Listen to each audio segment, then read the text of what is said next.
What if everything you thought you knew about time was just the tip of the iceberg? Picture this: the ticking clock on your wall. The steady march of seconds, minutes, and hours might not be the unshakable truth of the universe, but rather a fragile illusion. Time, that invisible force that seems to govern our lives, could be far stranger than we've ever imagined. Scientists and thinkers have spent centuries unraveling its secrets, and what they've discovered will leave you questioning the very nature of reality. From black holes warping the fabric of space-time to particles that seem to remember the future, the mysteries of time stretch far beyond our everyday experience. This isn't just science fiction, it's the cutting edge of human understanding, where the rules of the universe bend and twist in ways that defy logic. Think about the last time you felt time slow down, maybe during a moment of sheer terror or overwhelming joy. That strange elasticity isn't just in your mind, it's woven into the cosmos itself. Einstein showed us over a century ago that time isn't a fixed backdrop but a dynamic, ever-changing dimension, malleable under the weight of gravity and motion. Yet even his revolutionary ideas were just the beginning. Today, physicists are exploring theories so radical they sound like something from a dream: parallel timelines, time loops, even the possibility that time itself might not exist at its most fundamental level. These aren't wild guesses, they're serious scientific proposals, backed by equations and experiments that push the limits of what we thought was possible. So why does this matter to you? Because understanding time isn't just about satisfying curiosity, it's about glimpsing the hidden architecture of existence. Every breakthrough in this field reshapes our place in the cosmos, from how we perceive the past to what might await us in the future, and that's exactly what we're diving into today. Over the course of this journey, we'll explore 30 of the most breathtaking theories about the nature of time, each one more mind-bending than the last. Some will challenge everything you thought you knew. Others might leave you staring at the night sky, wondering what else is out there, waiting to be discovered. So buckle up, we're about to venture into the unknown, where the fabric of time unravels and the universe reveals its deepest secrets. Let's begin. Einstein's revelation that time stretches and warps like taffy was just the first crack in our understanding of the universe. Imagine standing near a black hole where gravity is so intense that time doesn't just slow down, it nearly grinds to a halt. For someone watching from a safe distance, your movements would appear frozen, as if you were stuck in molasses. Meanwhile, for you, time would feel normal, but centuries might pass for the rest of the universe in what felt like mere minutes. This isn't just theoretical, we've seen it happen. Take GPS satellites, for example. They orbit high above Earth where gravity's grip is weaker, and their onboard clocks actually tick faster than those on the ground.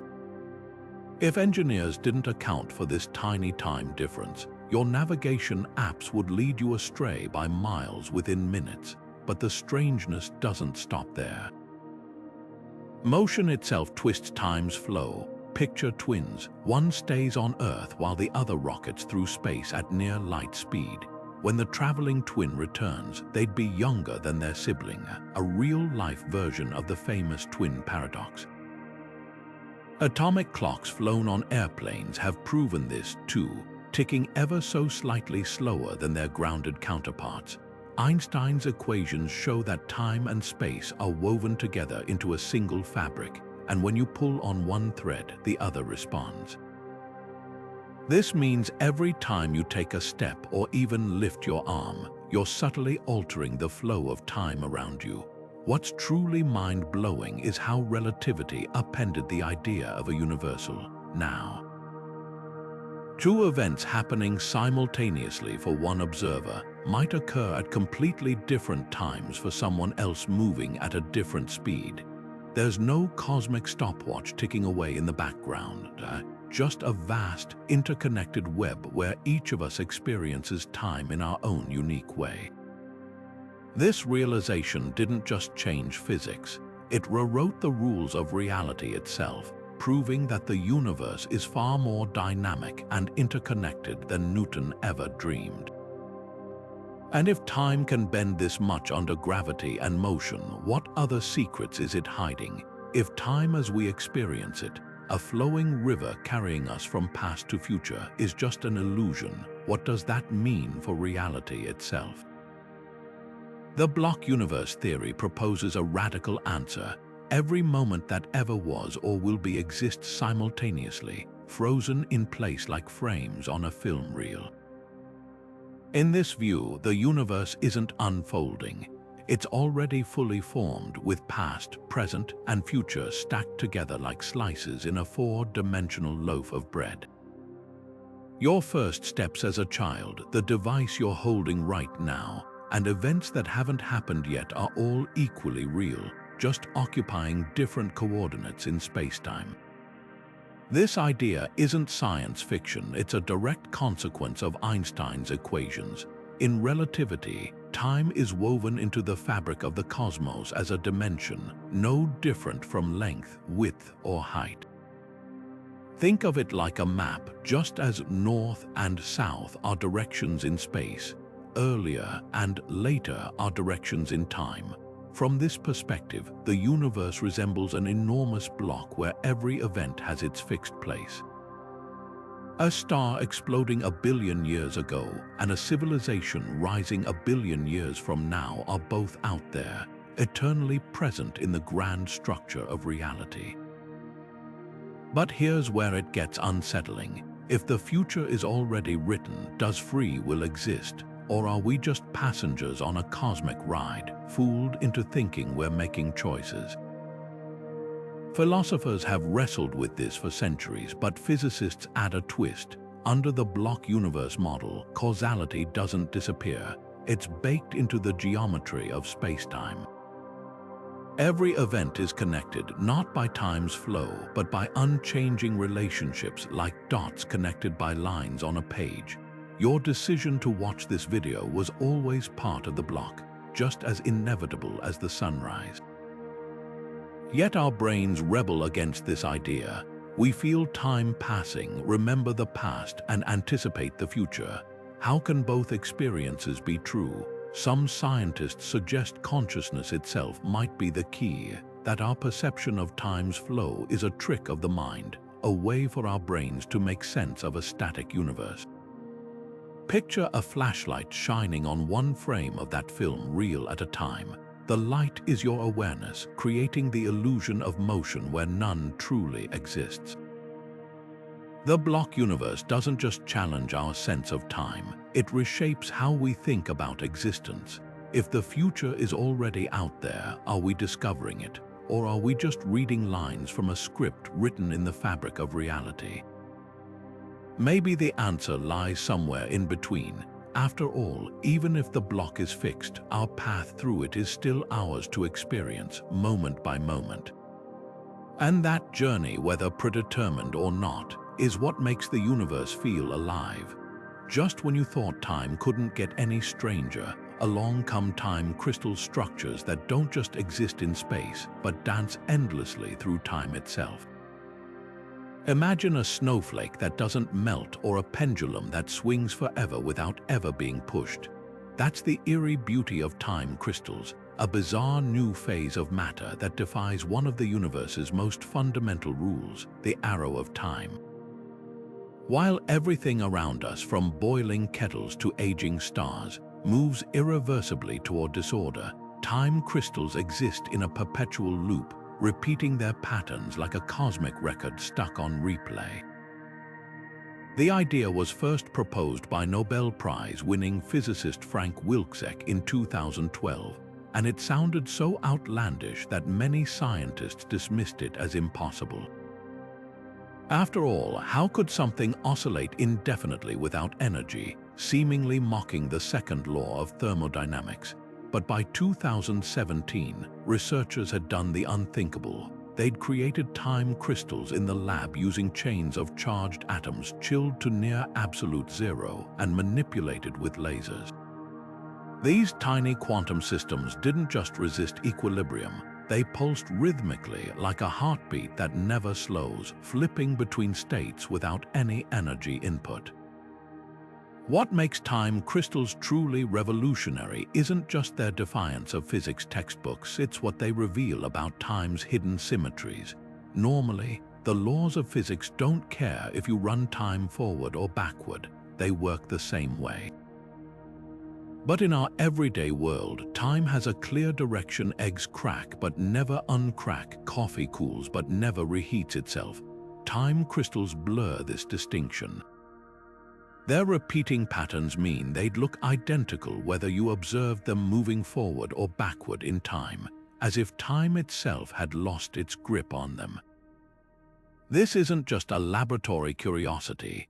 Time crystals could unlock breakthroughs in quantum computing, where their stable, rhythmic states might serve as perfect memory storage, immune to the chaos that plagues traditional systems. Some theorists even speculate they could help us probe the boundaries of space-time, offering clues about how time emerges from the quantum realm. And if time crystals can exist, what other exotic phases of matter might be lurking in the universe's rulebook, waiting to be discovered? Perhaps most tantalizing is the philosophical question they raise. If chunks of matter can escape time's relentless march, does that mean time itself is more fluid, more negotiable than we ever imagined? Time crystals don't just challenge our understanding of matter, they whisper that time, that seemingly rigid scaffold of reality, might have layers we've only begun to scratch. And if something as simple as a vibrating chain of atoms can bend time's rules, what else is possible? The answer might be hiding in the next pulse of a crystal, ticking silently outside the flow of time as we know it. Einstein's equations hold a secret so wild it sounds ripped from the pages of a sci-fi novel. Paths through space-time that twist back on themselves like a Möbius strip, allowing time travel without violating the laws of physics. These are closed timelike curves, or CTC, cosmic shortcuts where the future loops into the past. Picture a hiker following a trail that somehow circles back to the starting point, only instead of space, it's time itself bending into a knot. Under the right conditions, like near a spinning black hole or within a traversable wormhole, such paths could exist, turning time travel from fantasy into a tantalizing theoretical possibility. But here's the catch: if you could travel back in time, what stops you from creating a paradox? The classic example is the grandfather paradox. What if you accidentally prevent your own birth by altering the past? Quantum mechanics might have a solution. One theory suggests CTCs don't lead to chaotic contradictions because the universe enforces consistency. Every action taken in the past would already be part of history, seamlessly woven into the timeline. Imagine trying to paint over a dried canvas. Your brushstrokes wouldn't change the existing image. They'd just blend into what was always there. In this view, you couldn't kill your grandfather because, well, you already didn't. The timeline would adjust like a river flowing around a rock, ensuring events remain logically intact. Another twist comes from the many worlds interpretation of quantum mechanics. Instead of a single timeline, every decision spawns parallel universes. Step into a CTC, and you might not be changing your own past but branching off into a new reality altogether. Think of it like forking paths in a garden. Your original timeline stays untouched, while the new one carries the ripple of your actions. This sidesteps paradoxes entirely, offering a cosmic escape hatch where every possibility plays out somewhere in the multiverse. Yet the most mind-bending idea is that CTCs might not just be theoretical curiosities. They could be hiding in plain sight.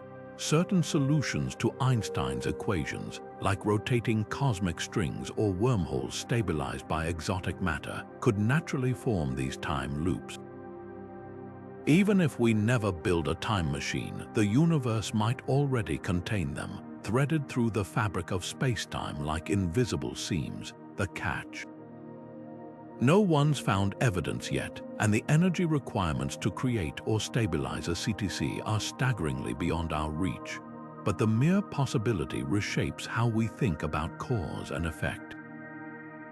If time can loop back on itself, does the future influence the past just as much as the past influences the future?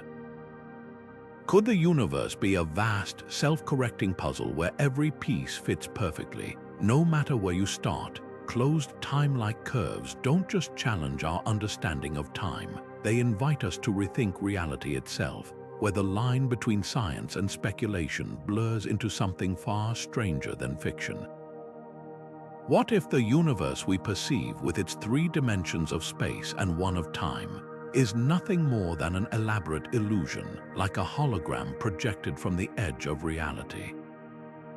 The holographic principle turns this mind-bending idea into a serious scientific proposition, suggesting that everything we experience, from the flow of time to the vastness of galaxies, might be encoded on a distant 2-dimensional surface. Imagine the cosmos as a movie where the 3-dimensional action unfolding on screen is actually being generated by data stored on a flat film strip.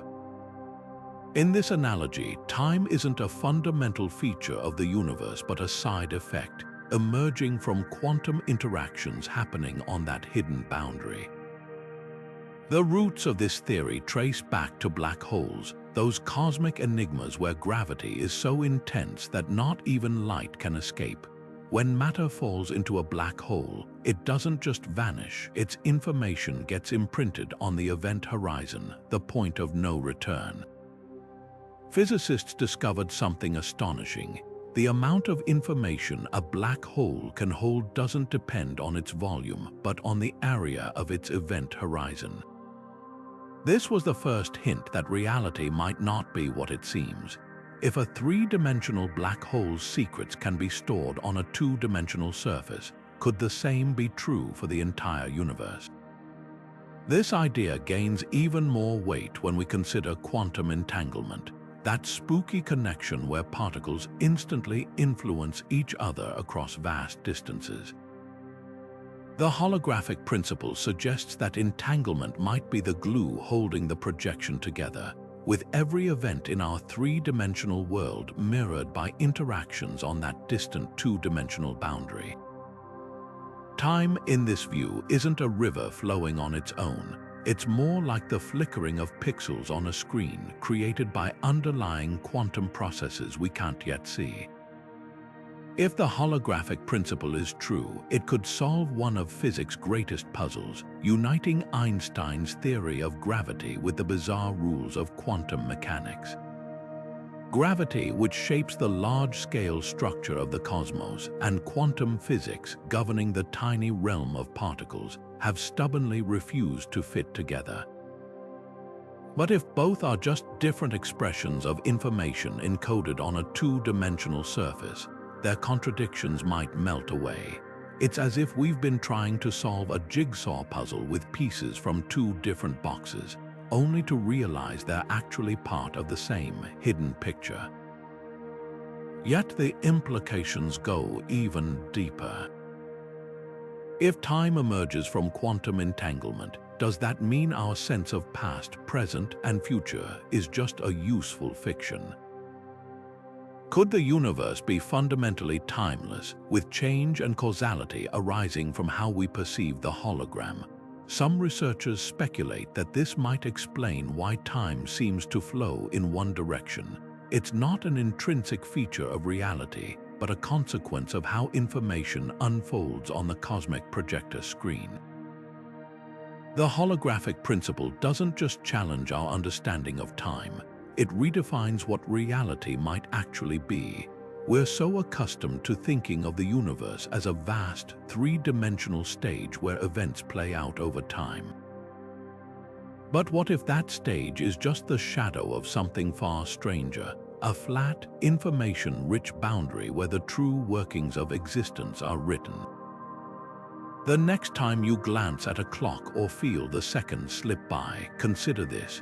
You might not be witnessing the fundamental nature of time, but merely its echo reverberating from the edges of the cosmos. Quantum entanglement is one of those rare phenomena that makes even seasoned physicists pause. Imagine two coins flipped on opposite sides of the universe. No matter how far apart they are, they always land on the same side.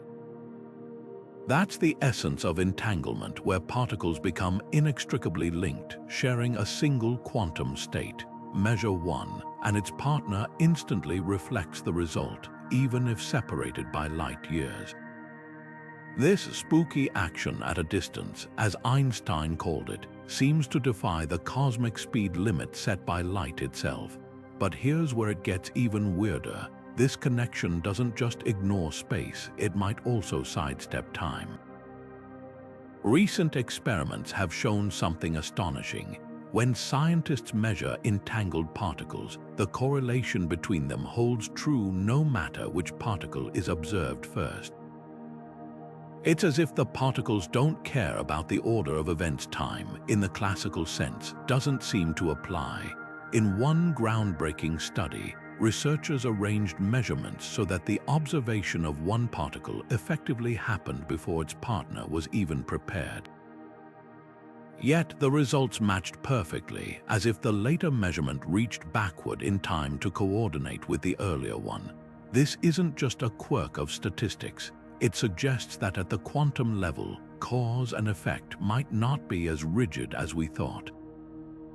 Some interpretations take this even further, proposing retrocausality, the idea that future events can influence the past. Picture a detective solving a crime where the evidence changes based on how the case will eventually be closed. In this view, the universe might be a vast, self-adjusting system where the present isn't just shaped by the past, but also by possibilities yet to unfold. It's not magic, it's a consequence of quantum mechanics' probabilistic nature. The math allows for solutions where particles decide their states in harmony, as if they're communicating across time itself.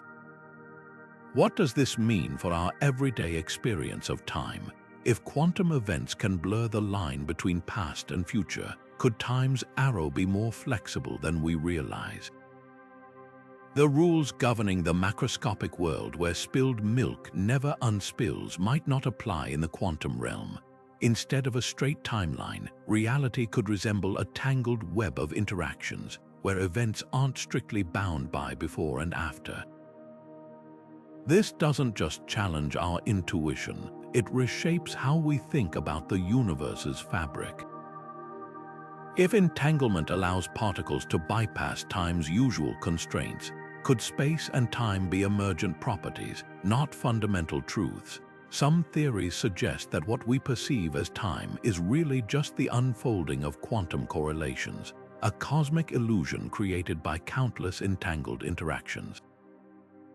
Every tick of the clock, every sunrise, every moment that feels like progress might be part of a deeper, timeless dance of particles.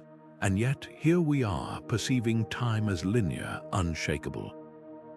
The disconnect between quantum weirdness and our lived experience is one of science's greatest puzzles. Maybe the answer lies in scale. The quantum world operates by different rules, and our classical reality emerges from averaging out those quirks. Or perhaps we're missing a piece of the puzzle, a theory that bridges the gap between the tiny and the cosmic. One thing's certain, quantum entanglement keeps pulling at the threads of our understanding, unraveling assumptions about time that once seemed unshakable. The more we learn, the clearer it becomes that time, as we know it, might just be the tip of an iceberg floating in a sea of interconnected, timeless possibilities. The Wheeler-DeWitt equation is the kind of idea that makes physicists question everything. Imagine the universe as a single, unchanging snapshot, like a photograph frozen in an eternal instant.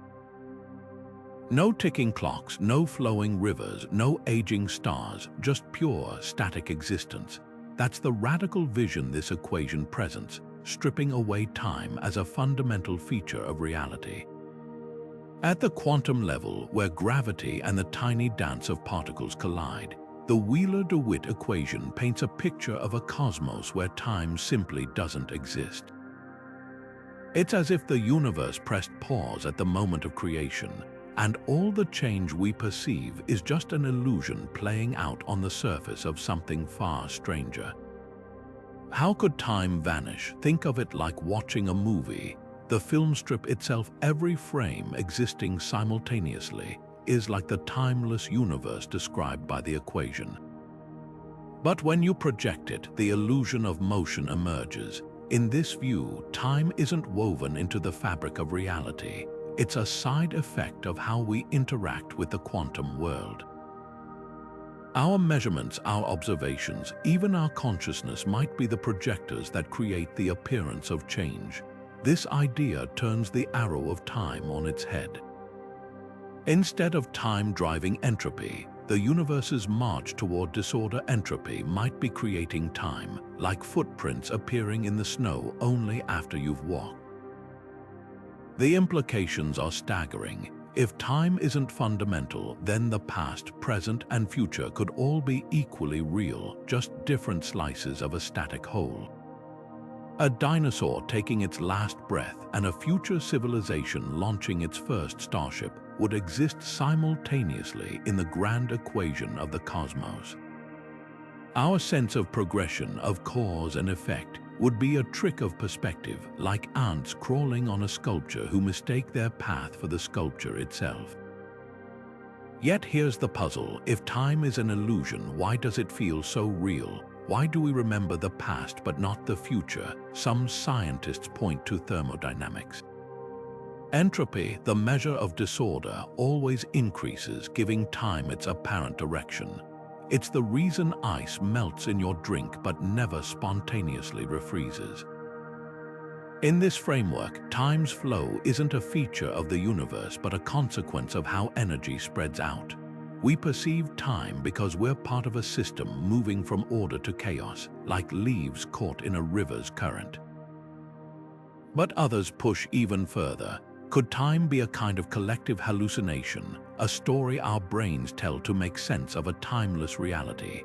After all, quantum particles don't experience time in the way we do. They exist in superpositions, with events smeared across possibilities until observed. Maybe our linear experience is just the brain's way of filtering quantum noise into a coherent narrative. Picture a strobe light illuminating a spinning wheel. At the right speed, the wheel appears motionless. Are we, in some sense, the strobe light, turning a timeless universe into a story of seconds and centuries? The Wheeler-DeWitt equation doesn't just challenge our understanding of time, it forces us to reckon with the nature of reality itself. If time isn't fundamental, what else might be an illusion? Space, matter? The equations don't yet have answers, but they hint at a cosmos far more alien than we've dared to imagine. And perhaps that's the most humbling thought of all, that time, the scaffold of our lives, might be nothing more than a shadow cast by something deeper, something timeless, waiting to be discovered. Why does time move forward like an unbreakable arrow, never looping back or standing still? The answer lies in one of the universe's most stubborn rules: entropy, the relentless march toward disorder. Think of a sandcastle on the beach. Left alone, it doesn't stay pristine. Wind and waves scatter the grains until it's just another patch of sand. That's entropy in action. Systems naturally evolve from order to chaos, and this one-way street gives time its irreversible direction. The second law of thermodynamics isn't just a suggestion. It's a cosmic decree that underpins everything from melting ice cubes to dying stars. But here's the puzzle. If entropy always increases, why did the universe start with such astonishingly low entropy to begin with? The Big Bang wasn't just a burst of energy. It was a state of near-perfect order, a cosmic anomaly that set the stage for time's arrow. Picture a deck of cards fresh from the factory, every suit in sequence. Shuffle it once and it's disordered, but how did it get so perfectly ordered in the first place? This is the fine-tuning problem that keeps physicists awake at night. Some propose a multiverse where countless universes bubble into existence, and we just happen to live in one where the dice rolled in favor of low entropy. Others suggest time's arrow might flip if the universe collapses in a big crunch, with entropy decreasing as everything contracts, rewinding the cosmic clock. The link between entropy and time runs deeper than physics. It ties into the very nature of information. Every time a particle moves, a star burns, or a thought forms, information scatters like ink in water, increasing the universe's disorder. This connection led physicist Arthur Eddington to declare entropy time's arrow in the 1920s. Without it, cause and effect would unravel. Imagine a world where broken eggs could reassemble and smoke could rush back into a chimney. Time would lose all meaning and reality would dissolve into chaos. Yet mysteries remain. Quantum mechanics hints that at microscopic scales, particles don't always play by entropy's rules.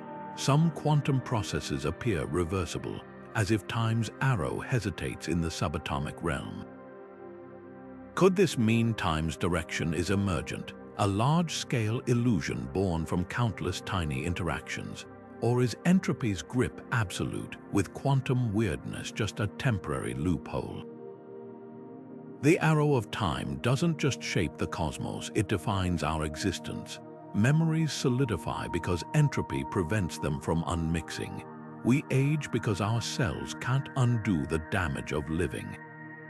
Even consciousness might rely on entropy's one-way flow, with the brain processing information in a direction time allows. So the next time you watch steam rise from your coffee, remember, you're not just seeing heat disperse.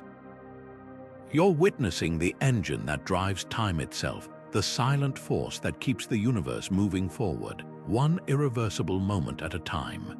Every choice you've ever made, from what you ate for breakfast to the career path you chose, might not just define your life, but spawn entirely new universes where the opposite happened. That's the dizzying promise of the multiverse theory, where reality isn't a single timeline but an infinite web of branching possibilities. Imagine flipping a coin. In one universe, it lands heads and you celebrate. In another, it's tails, and your disappointment sets off a chain of events leading to a life you'd never recognize. This isn't just speculative fiction. It's a serious interpretation of quantum mechanics, where every uncertain outcome forks the cosmos into parallel existences. The idea traces back to physicist Hugh Everett in the 1950s, who proposed that quantum particles don't choose a single state when measured. Instead, the universe splits, accommodating every possible outcome. Think of it like a choose-your-own-adventure book where every page turn creates a new edition of the story. In one universe, Schrödinger's cat is alive. In another, it's dead. No paradox, no collapse, just endless versions of reality unfolding simultaneously. But here's where it gets wild. If every quantum decision spawns a new universe, there could be versions of you living lives so different they'd seem like science fiction. One might be an astronaut on Mars, while another never left their hometown. But how does time fit into this fractal cosmos? Do all these universes share the same clock, or does time stretch and warp differently in each? Some theories suggest that parallel timelines could drift out of sync, like unsynchronized metronomes. A second here might be a century there, with universes where time flows backward or loops in on itself. There could even be branches where the laws of physics themselves are different, places where gravity is stronger, light slower, or entropy doesn't increase, rendering time meaningless. The real mind bender, these universes might not be entirely separate. Quantum entanglement hints that particles can link across realities, as if the multiverse is whispering to itself through hidden channels. Some models propose that parallel worlds could briefly overlap, creating phantom echoes, déjà vu-like moments where you glimpse another timeline. And if black holes really do birth new universes, as certain theories suggest, our cosmos might be just one bubble in an endless foam of spacetime, each with its own rules and rhythms. Yet the multiverse isn't just a playground for theorists. It solves real puzzles. It explains why quantum particles behave so oddly, because every possibility does happen, just in different branches. It also sidesteps the fine-tuning problem. If infinite universes exist, it's no surprise we find ourselves in one where conditions allow life. But the cost is a cosmos so vast it makes the Milky Way feel like a speck of dust. So are these other versions of you even real? Philosophers split on this. Some argue that all branches are equally valid, while others insist only our observed universe truly exists. But perhaps the most humbling thought is this: if the multiverse is real, every missed opportunity, every near miss, every road not taken isn't lost. It's playing out somewhere in a universe where time took a different turn. The multiverse doesn't just redefine time. It turns existence into a kaleidoscope of maybes, where every moment is infinite, and every now is just one note in an endless symphony of possibilities. What if the Big Bang wasn't the beginning of everything, but simply the latest chapter in an endless cosmic saga? The Big Bounce theory rewrites the origin story of the universe, replacing a singular explosive birth with an eternal cycle of collapse and rebirth. Picture a rubber band stretched to its limit. When it snaps back, it doesn't vanish, it recoils, ready to stretch again. Now imagine that on a cosmic scale, our universe expanding until gravity finally wins, pulling everything back into a dense, hot soup, only to rebound in another fiery explosion. Time, in this view, isn't a straight line from creation to heat-death. It's a spiral, looping endlessly through ages of expansion and contraction. This idea isn't just poetic, it's rooted in cutting-edge physics. Traditional models break down at the moment of the Big Bang, where density and temperature reach infinity, a singularity that defies the laws of physics. But quantum gravity theories, like loop quantum cosmology, suggest something revolutionary. The universe might never reach that impossible point. Instead, as space crumples toward collapse, quantum effects kick in like a cosmic trampoline, bouncing the universe outward before it can crush itself into oblivion. Think of it as a car's suspension absorbing a pothole. The jolt smooths out, and the ride continues. In this scenario, time doesn't end during the bounce. It stretches, warps, and carries on, like a river flowing around a boulder. The implications are staggering. If the Big Bounce is real, our universe could be one in an infinite series, each with its own laws, constants, and maybe even forms of life. The cosmic microwave background, the faint glow of the Big Bang, might contain echoes of the previous cycle, like faint scars from a past existence. Some researchers even speculate that dark energy, the mysterious force accelerating our universe's expansion, could be a remnant of the last bounce, a kind of cosmic memory etched into the fabric of spacetime. But here's the twist: each bounce might not be an exact replay. Tiny differences in each cycle could accumulate over eons, meaning no two universes in the sequence are identical. Imagine a deck of cards shuffled slightly differently each time. Eventually, the order changes dramatically. This could explain why our universe seems so finely tuned for life. If countless cycles preceded us, statistical chance alone might have produced the right conditions eventually. The Big Bounce doesn't just challenge our understanding of time, it redefines eternity. Instead of a one-way journey from birth to death, the cosmos becomes a phoenix, perpetually rising from its own ashes. And if time is cyclical, what does that mean for free will, destiny, or the arrow of entropy? Could the universe remember its past cycles in some subtle way, or does each bounce reset the clock entirely?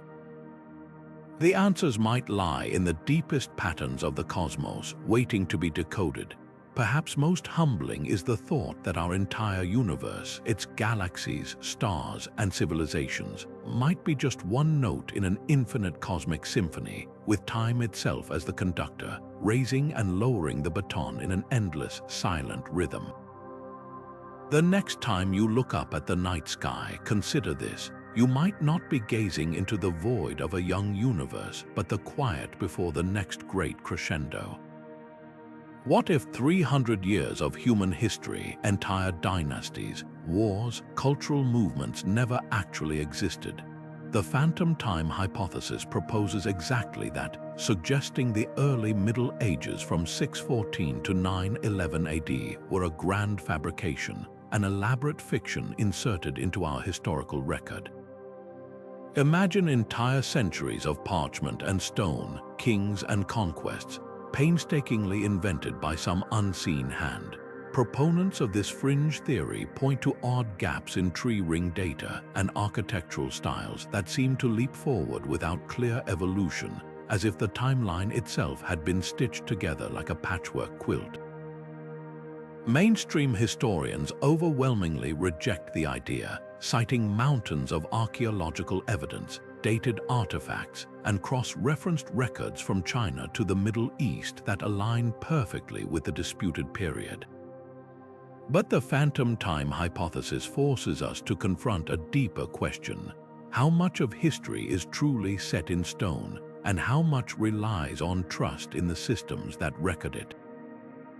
Timekeeping itself is a human invention, calendars revised, clocks adjusted, even leap seconds added to keep our modern world in sync. If those systems can bend, could they also be manipulated? The theory's most striking claim is that Holy Roman Emperor Otto III, along with Pope Sylvester II, conspired to alter the calendar around the year 1000, backdating events to legitimize their rule. Think of it like editing a Wikipedia page to insert a fictional golden age, then convincing everyone it was always there. Without carbon dating or satellite imagery, how would anyone prove them wrong? Skeptics counter that forgery on such a scale would require thousands of scribes, builders, and scholars to uphold the lie across continents, a conspiracy more improbable than the missing centuries themselves. Yet the phantom time hypothesis lingers because it taps into a universal unease. Our timeline is fragile.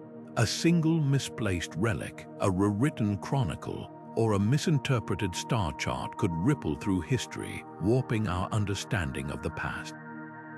It's not just about whether Charlemagne was real or if the Dark Ages were darker than we thought. It's about recognizing that time, as we measure it, is a story we tell ourselves. And like all stories, it's subject to the biases, errors, and ambitions of its tellers. So where does that leave us? Perhaps the value of this theory isn't in proving history false, but in reminding us how much we take for granted. Every date in a textbook, every timeline in a museum, rests on layers of interpretation and trust. The phantom time hypothesis may not hold up to scrutiny, but it challenges us to look closer, to question not just what happened, but how we've decided what happened. And in that space between evidence and belief, we might find something even more unsettling: the possibility that time, as we know it, is as much a narrative as it is a fact. Picture a universe so vast and cold that even the memory of warmth has faded, a cosmos where the last stars have burned out, black holes have evaporated, and all matter drifts endlessly apart in an ocean of near absolute zero. This is heat death, the grim finale predicted by thermodynamics, where entropy finally maxes out and the universe reaches perfect equilibrium. No more storms rage on gas giants, no more heartbeats pulse in living things, not even the faintest vibration of atoms disturbs the silence.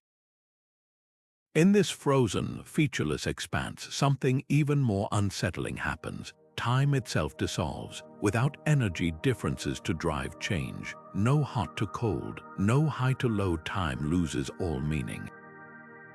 There's no before or after, just an eternal, unchanging now. But how could time, the seemingly unshakable scaffold of reality, just stop? Think of time as a river. Its flow depends on the slope of the land, the energy gradients that push it forward. In heat death, the cosmic landscape flattens completely. No slope means no flow, no way to distinguish one moment from the next. It's like watching a movie where every frame is identical. You couldn't tell if it's playing or paused. Physicists call this timelessness, a state where the universe becomes a static snapshot, forever frozen in its final configuration. Yet some theories offer a glimmer of hope in this bleak scenario. Quantum mechanics hints that even in perfect emptiness, tiny fluctuations might bubble up from the void. These random flickers of energy could, over unimaginable eons, create new energy gradients, cosmic seeds that restart the clock. Picture a dormant volcano suddenly rumbling back to life after millennia of silence. If this happens, time wouldn't just resume, it would reboot, birthing a new universe from the ashes of the old.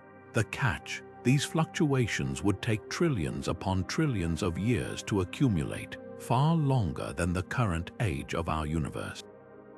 Other models paint a darker picture: eternal stillness, where even quantum jitters can't escape the grip of maximum entropy. In this view, heat death isn't a pause but the ultimate end, where existence becomes a museum of itself, every particle locked in place like an exhibit behind glass. No more stories, no more change, just the quiet hum of infinite equilibrium. What does this mean for the nature of time itself? If time can cease, was it ever fundamental to begin with, or just an emergent property of an active universe? Philosophers wrestle with the implications. If reality can persist without time, does existence still have meaning when nothing happens? It's like asking whether a blank canvas counts as art. Some argue that without time, there's no experience, no observation, just a mathematical abstraction, a universe that might as well not be. Yet here's the twist: even if time ends, the universe's story might not. Some interpretations of quantum mechanics suggest that all possible states of reality exist simultaneously in a timeless multiverse. Heat death would then be just one frame in an infinite reel, frozen but not forgotten. In this strange cosmology, the end of time isn't an oblivion but a single note in a symphony without a finale. The chilling beauty of this theory lies in its humility. It forces us to confront the fleeting nature of not just our lives but everything: stars, galaxies, even time itself. Yet in that vast cosmic quiet, there's a question that lingers like a ghost: if time can die, could it also be reborn? The answer might lie in the quantum foam of a future so distant, it makes the age of our universe feel like the blink of an eye. And perhaps that's the final paradox: the end of time isn't an ending at all, but a door we can't yet see, waiting in the dark. Is the moment you're experiencing right now the only real thing in existence? Or is your past still out there somewhere, your future already written, like pages in a book you haven't turned to yet? This is the heart of the Presentism versus Eternalism debate, a clash of philosophies that forces us to question the very nature of reality. Presentism insists that only the present moment is real, a fleeting now that's constantly slipping away. The past is gone, the future hasn't happened yet, and all that truly exists is this instant, like a spotlight moving across a dark stage. But Eternalism flips this on its head, arguing that time is more like a vast landscape where past, present, and future are equally real, just different coordinates in spacetime. Your childhood, this exact second, and your last breath are all out there, eternally fixed like frames in a cosmic film reel. Quantum mechanics throws fuel on this philosophical fire. Experiments with entangled particles suggest that reality might not play by Presentism's rules. When particles correlate instantaneously across vast distances, it's as if they're ignoring the idea of a single now, operating instead in a timeless web of connections. Even more striking, delayed choice experiments show that measurements made today can seemingly influence events that apparently happened in the past. It's like mailing a letter that changes what you wrote yesterday.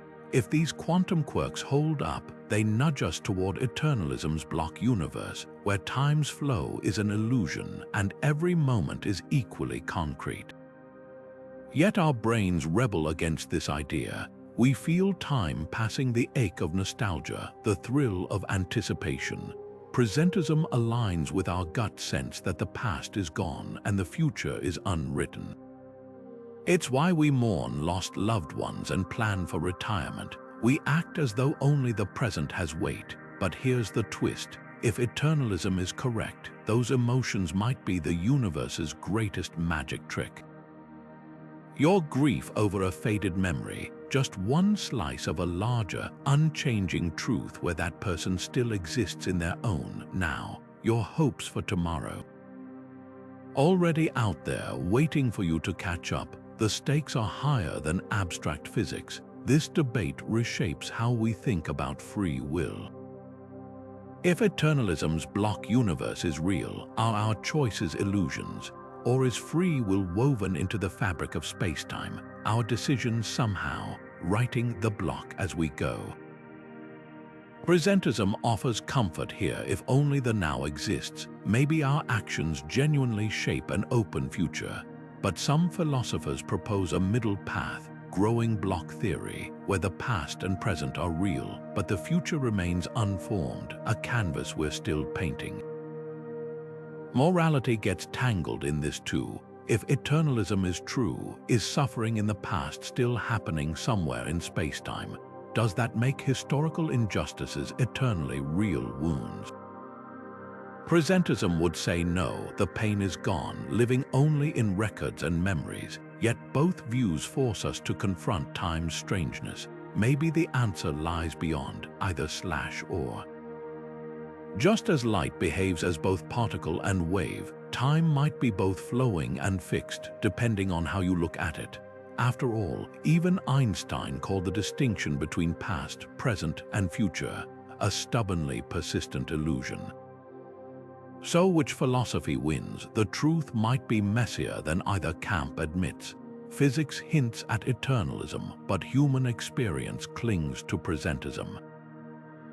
Perhaps time isn't just a thing to dissect, it's the lens through which we perceive existence itself. And until we understand consciousness as deeply as space-time, the debate will rage on, a reminder that some mysteries can't be solved with equations alone. They require us to stare into the abyss of our own perception and ask, what does now even mean? If time is a river, why does it only seem to flow in one direction? The time-symmetric universe theory shatters this assumption, suggesting the current doesn't just push from behind, it might also pull from ahead. Picture a game of billiards where the balls roll backward, with the final shot somehow arranging the opening break. At the quantum level, this isn't just a metaphor. Delayed choice experiments reveal particles acting as if they're taking cues from the future. In one groundbreaking setup, scientists measured photons after they'd seemingly decided whether to behave as particles or waves, yet the measurement appeared to rewrite their past behavior.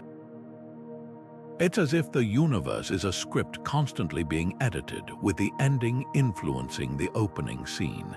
This bizarre phenomenon, called retrocausality, forces us to rethink causality itself.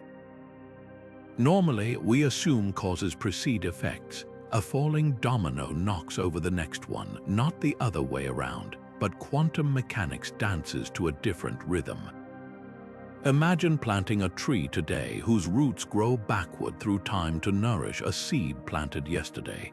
In time-symmetric models, the future isn't an empty canvas, it's a force tugging on the present, shaping events as surely as the past does. Some interpretations suggest particles don't choose a state until observed, and that observation can happen after the particle's journey begins, blurring the line between before and after.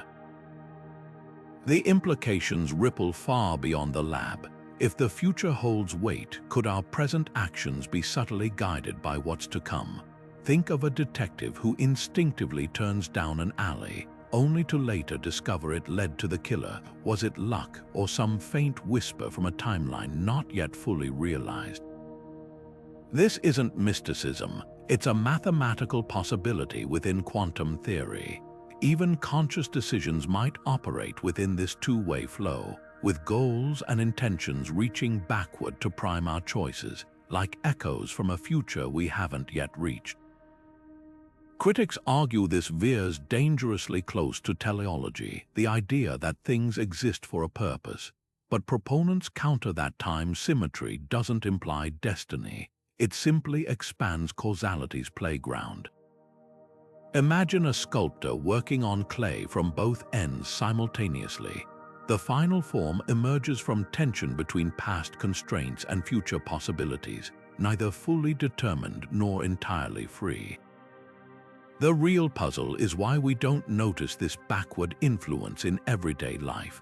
Why do coffee cups shatter but never reassemble? The answer might lie in scale. Quantum weirdness tends to cancel out in large systems, like waves smoothing to a flat surface. But in carefully controlled experiments, the veil lifts, revealing a universe where time's arrow isn't just flexible, it's double-headed. So what does this mean for our understanding of reality? If the future and past are partners in a cosmic dance, then free will and determinism might not be opposites but collaborators. Every decision you make could be a negotiation between what was and what will be, with the present as the fulcrum. The time-symmetric universe doesn't just bend the rules, it invites us to question whether time has rules at all, or if we've merely been listening to half the conversation. What if time isn't built into the universe's blueprint but emerges from something deeper, like how a symphony arises from individual notes or a whirlpool forms from countless swirling water molecules? That's the radical proposition of emergent time theory, which argues time isn't fundamental at all, but a side effect of quantum interactions. Imagine a silent movie projected on a screen. The flickering illusion of motion comes from individual frames, but the frames themselves are static. Similarly, at the smallest scales, the universe might not experience time the way we do. Instead, time could be a collective phenomenon, a story woven by trillions of quantum particles interacting in ways that create the illusion of flow. This idea finds strong support in loop quantum gravity, a leading contender for unifying relativity and quantum mechanics. Here, space-time isn't smooth and continuous like Einstein envisioned, but stitched together from tiny, indivisible loops. Think of a fabric woven from threads so fine they're invisible to the naked eye. Time in this framework doesn't exist at the most basic level. It's like trying to find the wetness of a single water molecule. You can't, because wetness emerges only when countless molecules interact. Similarly, time might be a property that appears when these quantum threads entangle and interact on a grand scale. The implications are staggering. If time is emergent, then the universe at its core could be timeless, a frozen landscape where change is an illusion created by our limited perspective. Think of a flipbook. Each page is static, but flipping through them creates the illusion of motion. Are we, in some sense, the ones flipping the universe's pages, mistaking the progression for time itself? This would mean the Big Bang wasn't the beginning of time, but the moment when time emerged from a deeper, timeless reality. Quantum entanglement adds another layer to this mystery. When particles become entangled, their states correlate instantly, regardless of distance, as if space and time don't apply to their connection. Some physicists suggest this hints at a timeless underlying layer, where entanglement links events without needing a temporal sequence. Picture a spiderweb. Tug one thread, and the whole web vibrates, not because information travels along the threads, but because the web exists as a single, interconnected structure. Could spacetime be like that web, with time emerging from its entangled threads? Critics argue that without time, even quantum interactions would lack the before and after needed for cause and effect. But emergent time theorists counter that causality itself might be emergent, a higher-level pattern like traffic flow in a city. Individual cars move, but the traffic doesn't exist until you zoom out. Similarly, the universe's deepest laws might not need time. It could be a language our macroscopic minds impose to make sense of the chaos. So why does time feel so real? The answer might lie in thermodynamics. Just as temperature emerges from the average motion of atoms, our sense of time's flow could arise from the statistical behavior of quantum systems. We perceive time because we're made of trillions of particles constantly interacting, creating an arrow of increasing disorder, entropy, that our brains interpret as time's passage. It's like standing in a crowd and hearing the roar of voices. You can't pick out individual conversations, but the collective noise is unmistakable. If emergent time theory is correct, it reshapes not just physics but philosophy. Free will, memory, even the nature of existence, all hinge on our understanding of time. Are we prisoners of an illusion, or is the illusion itself what makes reality meaningful? The answer might lie in the quantum networks humming beneath the surface of everything, silently spinning the thread of time without ever feeling its pull. And perhaps that's the most profound revelation of all. Time, the scaffold of our lives, might be nothing more than shadows dancing on the wall of a timeless cave. Kurt Gödel, the legendary mathematician who reshaped our understanding of logic, once turned his genius to Einstein's equations, and what he discovered would make even the most seasoned physicist pause. In 1949, he unveiled a solution to general relativity describing a universe in constant rotation, where space-time twists so tightly that time itself bends into closed loops. Picture a cosmic whirlpool where swimming far enough in one direction could bring you full circle to your own past. In Gödel's universe, there are no paradoxes, no need for wormholes or black holes, just the sheer momentum of a spinning cosmos weaving time into knots. At first glance, this seems like pure mathematical fantasy. After all, astronomers have found no evidence that our universe rotates on such a scale. But Gödel's model wasn't just a flight of imagination. It was a rigorous proof that Einstein's laws allow for time loops without breaking. Think of it like discovering that the rules of chess permit a move no one had ever tried, not because it's impossible, but because no one thought to look. The implications are staggering. If time loops can emerge naturally in certain cosmic conditions, could pockets of our universe, hidden corners we haven't mapped yet, contain these invisible staircases to the past? Here's where it gets stranger. In Gödel's universe, time travel wouldn't require futuristic machines or exotic matter.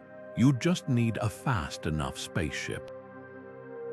Fly far enough along the universe's rotation, and you'd eventually cross your own timeline, arriving back where you started. But when you started, it's like walking east around the Earth until you return to your hometown, except instead of circling space, you'd be circling time.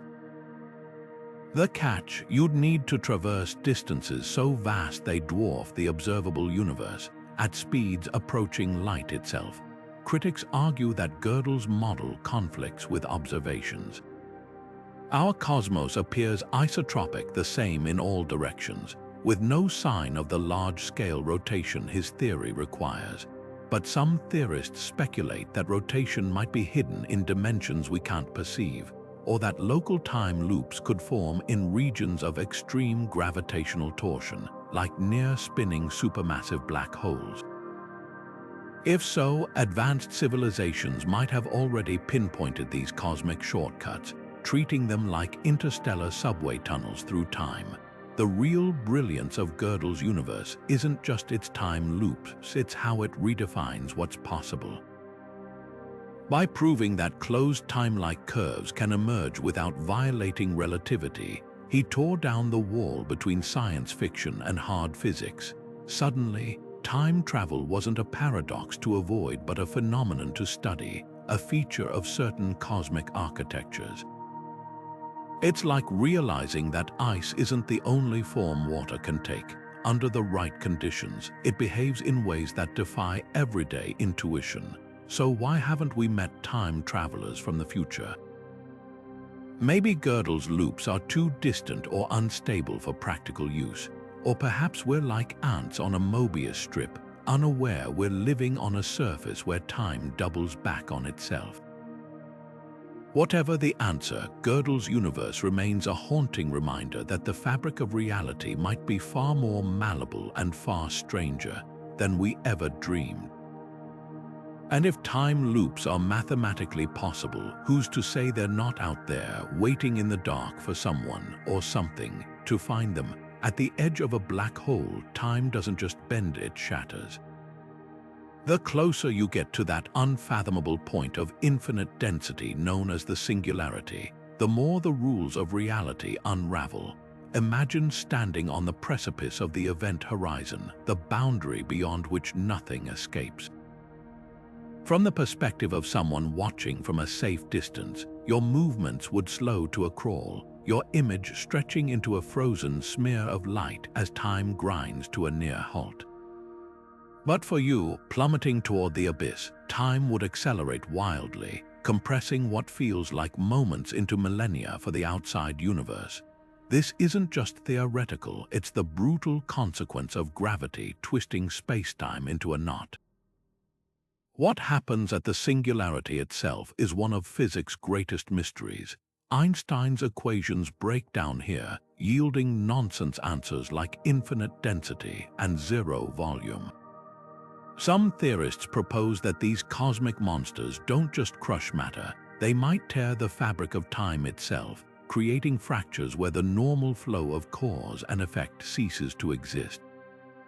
Picture a river hitting a waterfall's edge where the smooth current fragments into chaotic spray. In this turbulent zone, the distinction between past, present, and future could dissolve, opening bizarre possibilities like tunnels to other universes or gateways to distant epochs.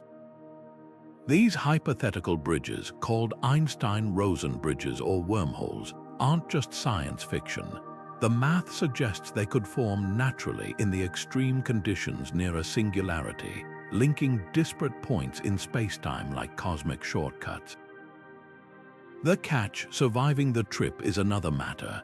Tidal forces near a black hole's core would stretch any object into a thread of atoms, a process whimsically dubbed spaghettification.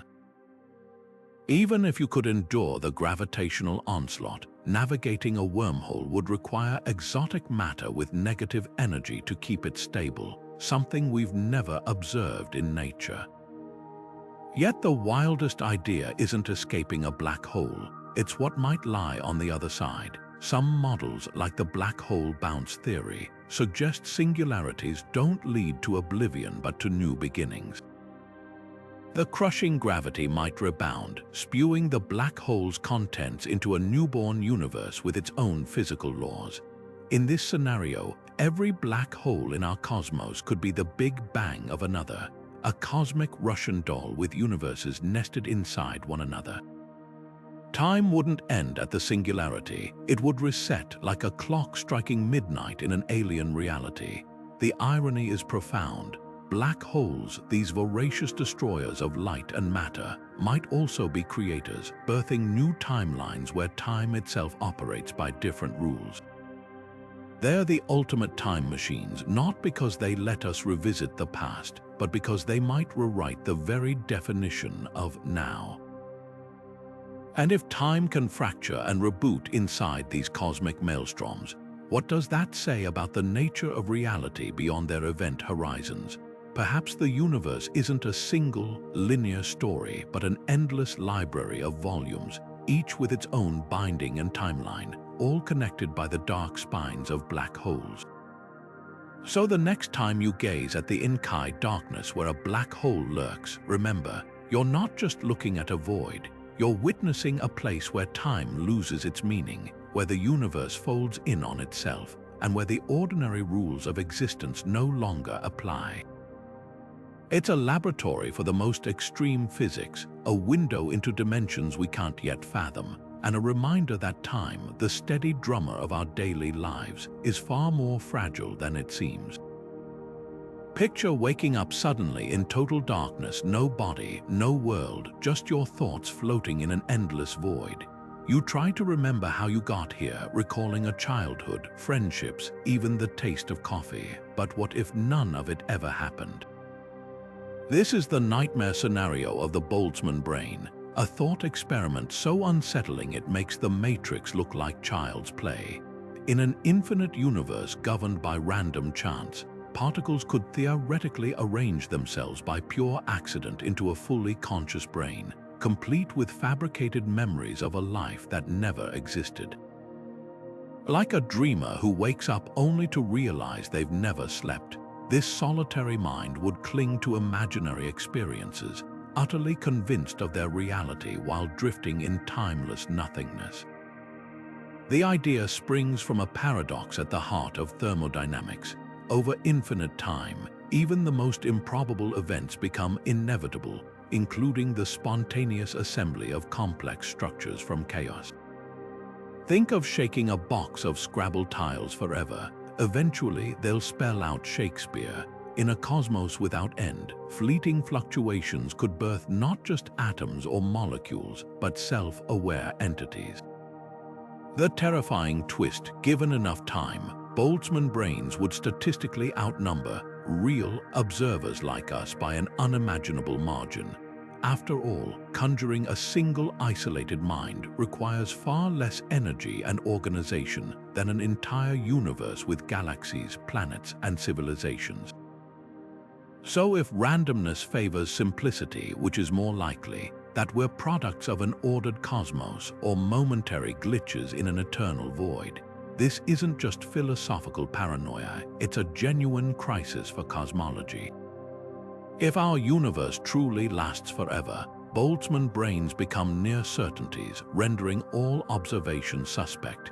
Every memory, every scientific measurement, even the apparent consistency of physical laws could be the elaborate fiction of a disembodied mind.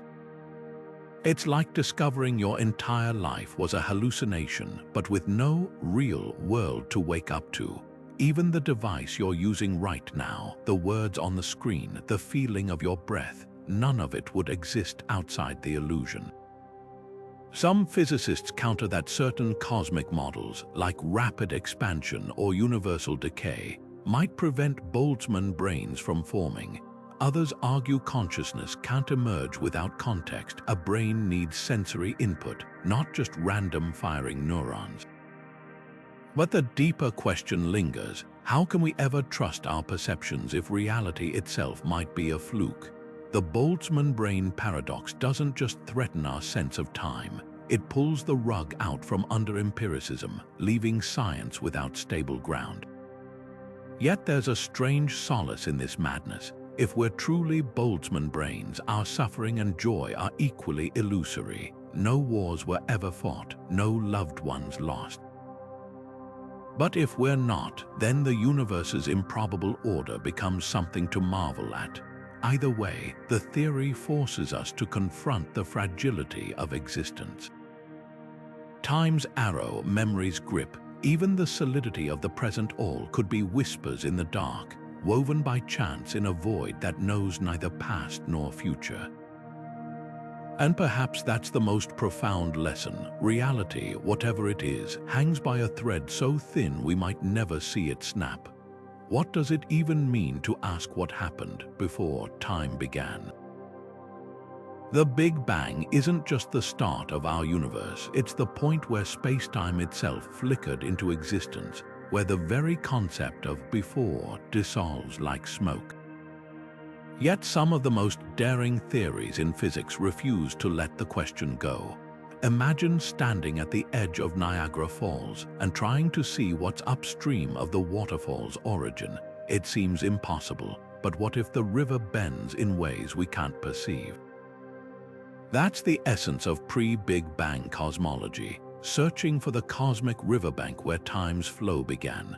One provocative idea comes from loop quantum gravity, which suggests the Big Bang wasn't a true beginning but a rebound. Picture the universe as a stretched rubber band instead of snapping at the moment of infinite density.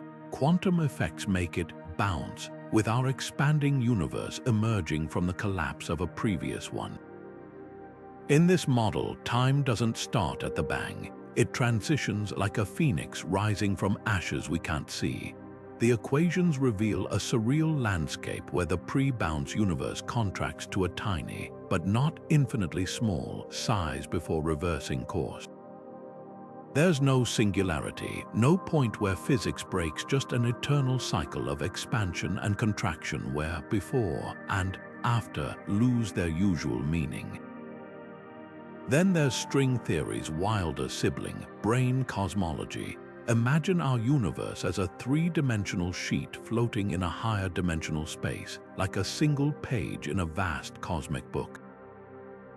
The Big Bang might have been the moment another brain, a neighboring page, collided with ours, releasing energy that forged time, space, and matter as we know them.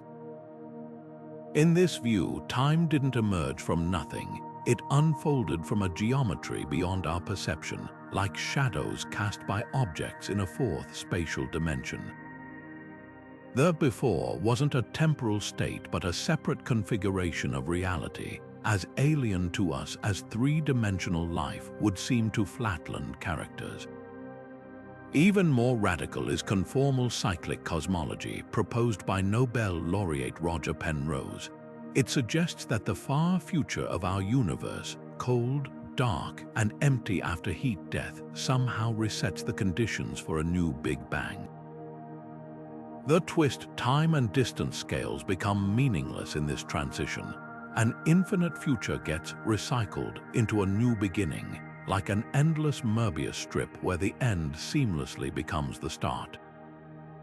Here, the before isn't another era but another eon, connected to ours through mathematical symmetries that erase all measurable differences between the two states. Quantum foam theories paint an even stranger picture.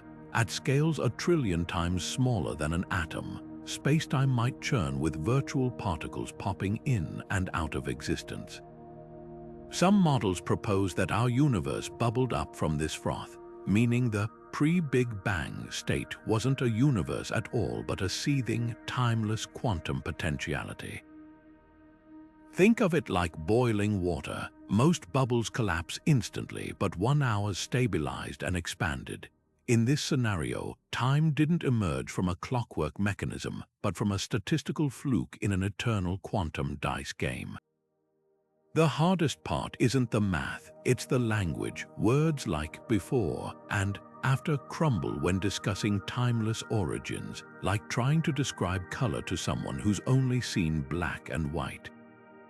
Perhaps the most humbling takeaway is that the human brain, evolved to track days and seasons, might simply lack the framework to comprehend existence without time. We're like fish trying to imagine what's outside the water, unaware that outside implies a medium we've never experienced. Yet these theories share a thrilling common thread. The universe might not have a true beginning, just phases we don't yet understand.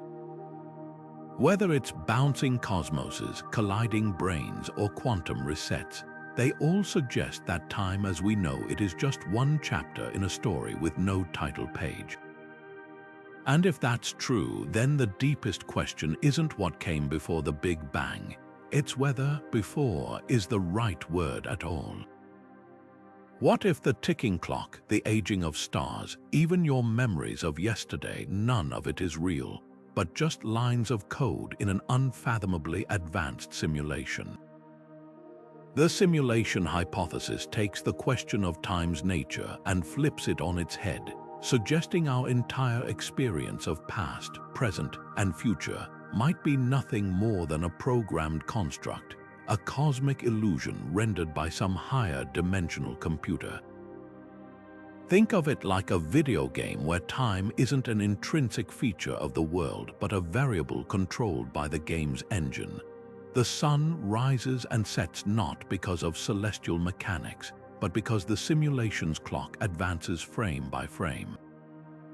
This idea isn't just sci-fi speculation, it's grounded in eerie quirks of quantum mechanics. Particles that exist in multiple states until observed, entangled pairs communicating instantaneously across light years. These could be glitches in the code, moments where the simulation's processing power stutters. It's like playing an open-world game and suddenly seeing textures pop in or characters clip through walls. The illusion falters, revealing the underlying machinery. Even the infamous double-slit experiment, where particles behave as waves or particles based on whether they are measured, might be a rendering optimization, a way for the simulation to save computational resources by only calculating definitive states when absolutely necessary.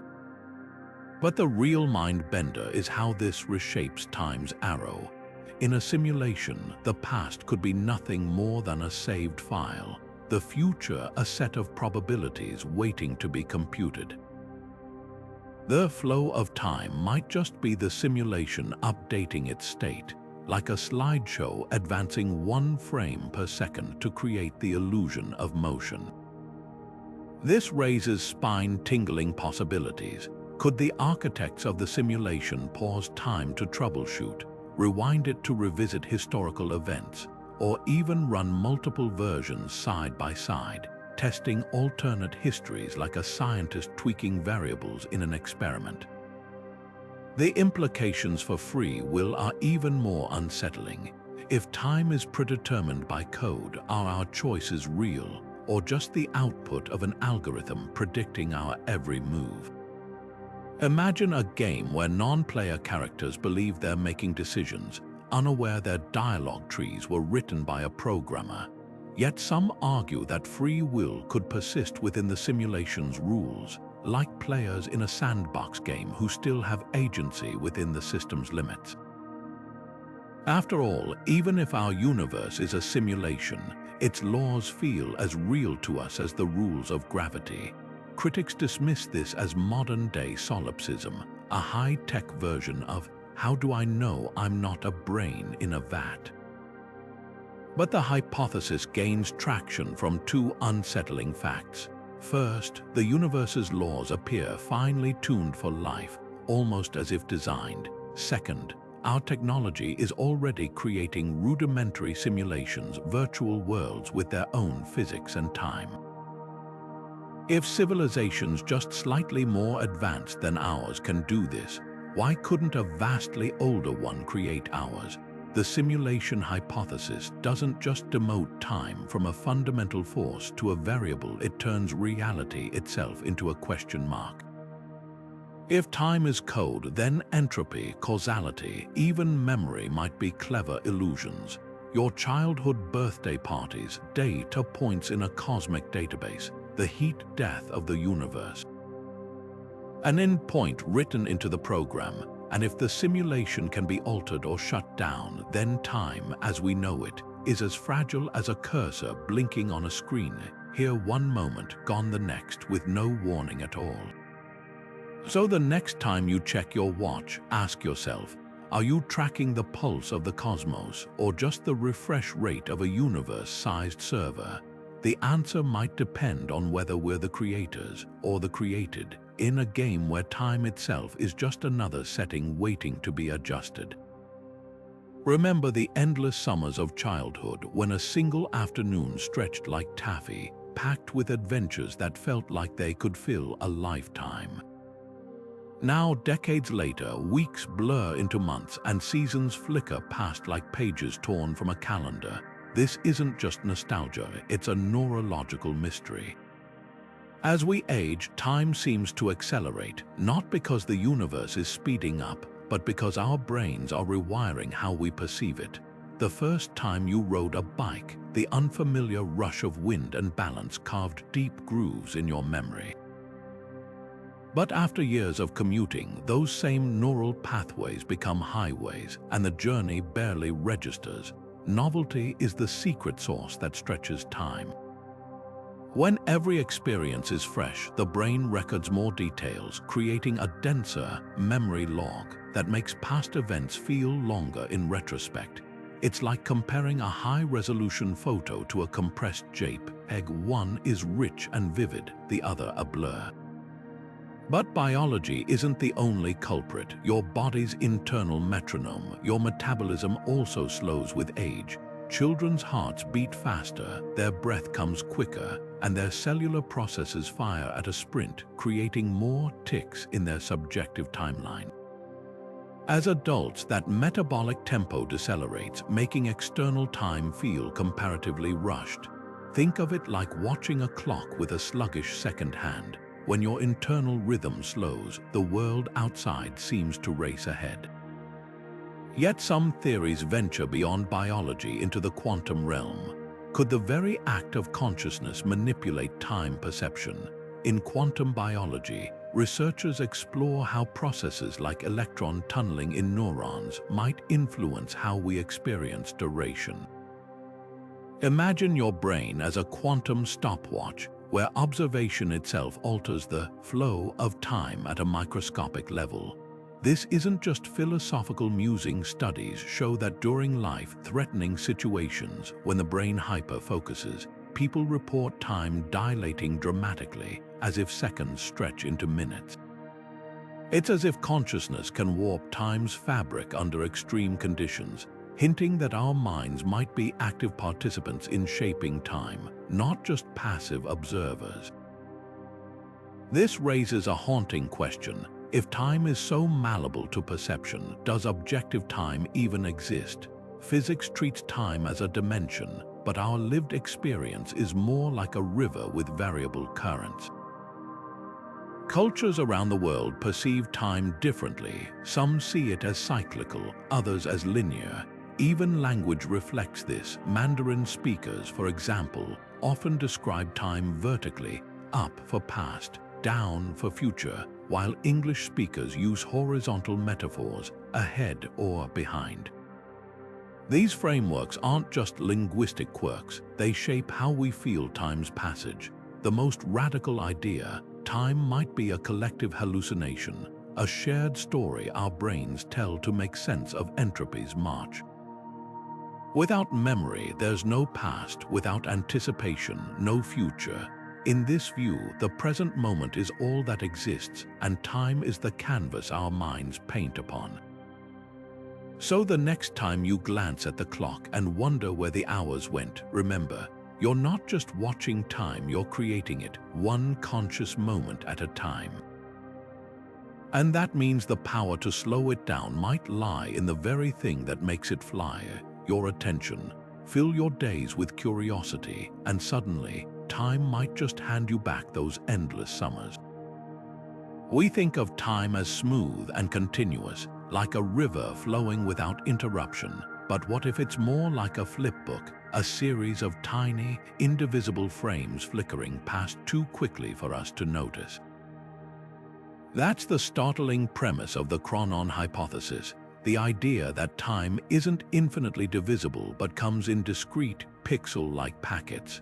Just as matter is made of atoms and light is quantized into photons, time itself might be built from fundamental units called chronons, the smallest possible ticks of the cosmic clock. Imagine slicing a second into thinner and thinner slices until you hit a limit, a duration so brief that nothing shorter can exist. That's a chronon, the ultimate pixel of time. This idea isn't just philosophical speculation. Quantum mechanics has already shown us that energy, momentum, and even space itself are quantized at the smallest scales. Time is the last holdout, the one continuous variable in an otherwise pixelated universe. If chronons exist, they could resolve some of the most stubborn paradoxes in physics, particularly the clash between quantum mechanics and general relativity.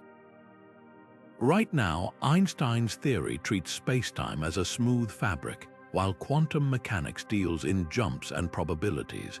Chronons might be the missing link, a way to stitch these two frameworks together by quantizing time itself. Think of it like upgrading from analog to digital instead of a smooth waveform. Time becomes a series of discrete steps, each one a snapshot of reality, updating at the chronon scale. But how small would a chronon be? Theoretical estimates vary wildly. Some models propose durations as brief as 10 to the minus 43 seconds, the Planck time, often considered the smallest meaningful interval in physics.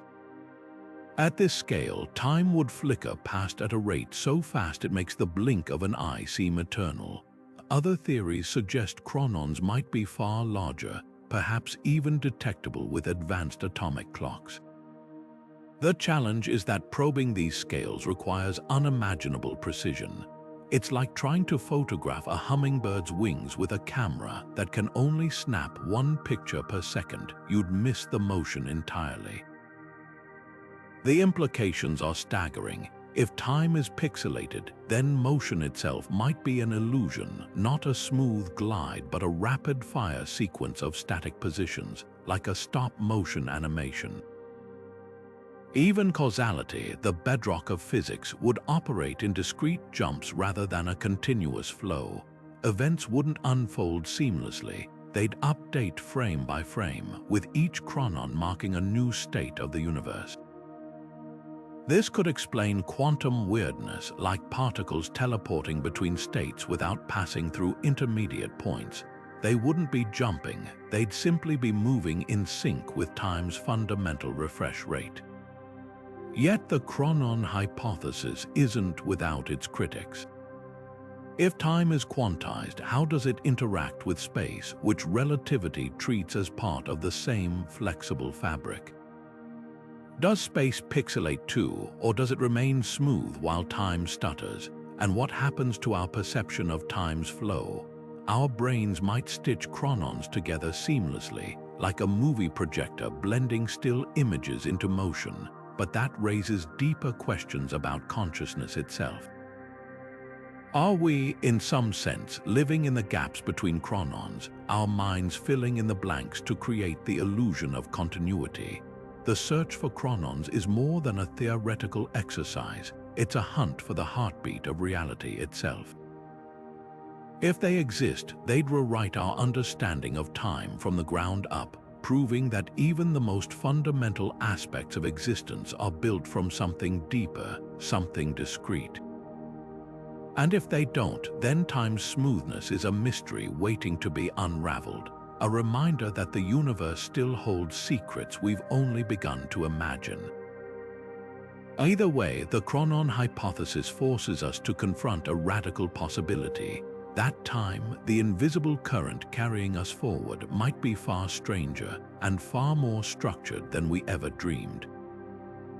We take for granted that a second here on Earth is the same as a second in a galaxy a billion light-years away, but what if that's not true? Einstein taught us that gravity and motion warp time locally, but could the fabric of time itself stretch and compress across cosmic distances, creating vast regions where clocks tick at fundamentally different speeds? This isn't just a thought experiment. Cutting-edge cosmology suggests that dark energy, the mysterious force accelerating the universe's expansion, might not just push galaxies apart but subtly alter the flow of time in the voids between them.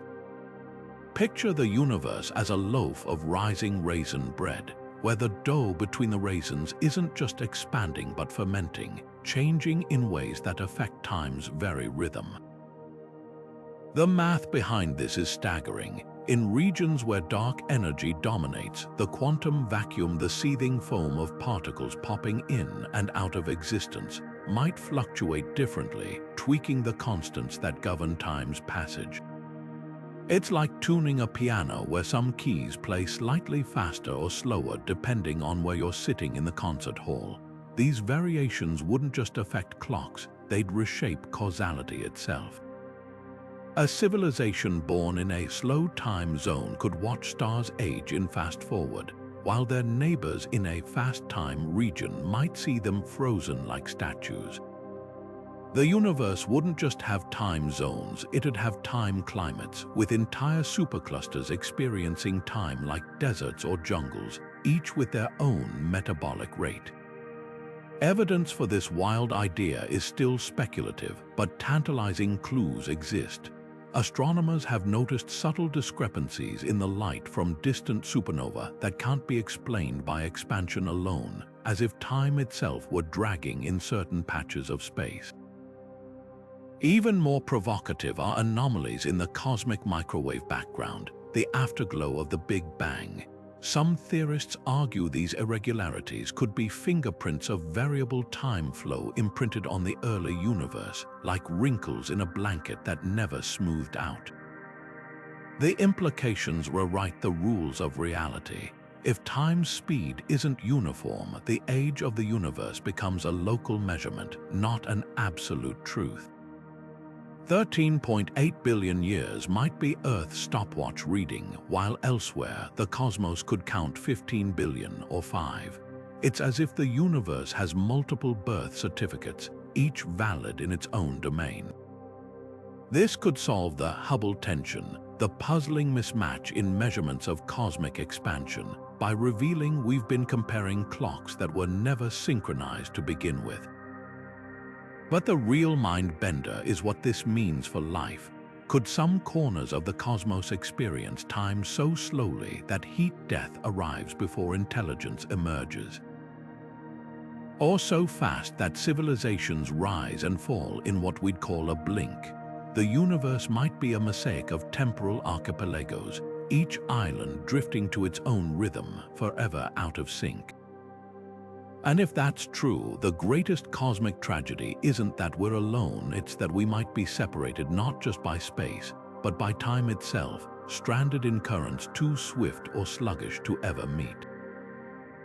Imagine a world where simply watching a pot could stop it from ever boiling, not out of impatience, but because the act of observation itself alters reality. This isn't a scene from a fantasy novel. It's the quantum Zeno effect, one of the most bizarre phenomena in physics. Named after the ancient Greek philosopher Zeno of Elea, who famously argued that motion is an illusion, the effect reveals that frequent measurements can literally freeze a quantum system in place. Picture a radioactive atom poised to decay. Left alone, it will eventually break down, but if you bombard it with constant observations, it becomes trapped in its initial state, as if time itself has paused for that particle. The implications are staggering. What if time's flow isn't an immutable force, but a fragile process that hinges on whether and how often we're paying attention? At the heart of this paradox lies the peculiar nature of quantum measurement. In the tiny realm of particles, objects exist in superpositions, multiple states at once, until an observation forces them to choose. Each measurement resets the quantum clock, like a child repeatedly pressing an elevator button, preventing the system from evolving naturally. This isn't just theory. Labs have demonstrated it using trapped ions and photons, where relentless monitoring locks particles into unchanging states. Now scale this up. If observation can suspend change at the quantum level, could the same principle apply to time itself? Some interpretations of quantum mechanics suggest that consciousness plays a role in collapsing these superpositions, raising the spine-tingling possibility that reality, and by extension time, might require an observer to keep moving forward. The philosophical ramifications are dizzying. If the quantum Zeno effect holds on cosmic scales, does the universe need conscious beings to nudge time along? This idea echoes the anthropic principle, which posits that the universe's laws seem finely tuned for life because only in such a universe could observers exist to notice. But take it further. What if time isn't a river flowing on its own, but a film reel that only advances when someone hits play? In this view, the past and future might exist as static frames, with the present being the frame currently illuminated by observation. It's as if reality is a grand cosmic slideshow, and consciousness is the projector's light. Critics counter that observation in quantum mechanics doesn't necessitate a human mind. It simply refers to interaction with any macroscopic system, like a detector. A photon hitting a camera sensor counts as an observation, even if no one ever sees the photo. Yet the line blurs when considering advanced interpretations like von Neumann-Wigner, which propose that consciousness itself is the ultimate collapse mechanism. If true, time might not just be frozen by observation, it could be created by it. Imagine a universe where isolated regions, untouched by any observer, exist in a timeless haze of quantum potentiality, only snapping into definite moments when noticed. Practical applications of the Zeno effect already exist, from stabilizing qubits in quantum computers to protecting delicate states in precision sensors. But the existential questions linger. If watching a system stops its time, what does that say about our own perception of reality's flow? Are we, as observers, simultaneously sustaining and constraining time's movement? The quantum Zeno effect doesn't just challenge our understanding of physics, it turns time into a participatory phenomenon, where the act of witnessing might be the very thread that stitches moments together. And that raises a haunting question. In a universe without observers, would time simply stop? What if gravity isn't just a force that bends time? What if gravity is time? This radical idea, known as time-gravity duality, flips our understanding of the cosmos on its head. Picture a coin. Heads represents gravity, tails represents time. We've spent centuries studying them as separate faces, but emerging theories suggest they might be the same metal all along.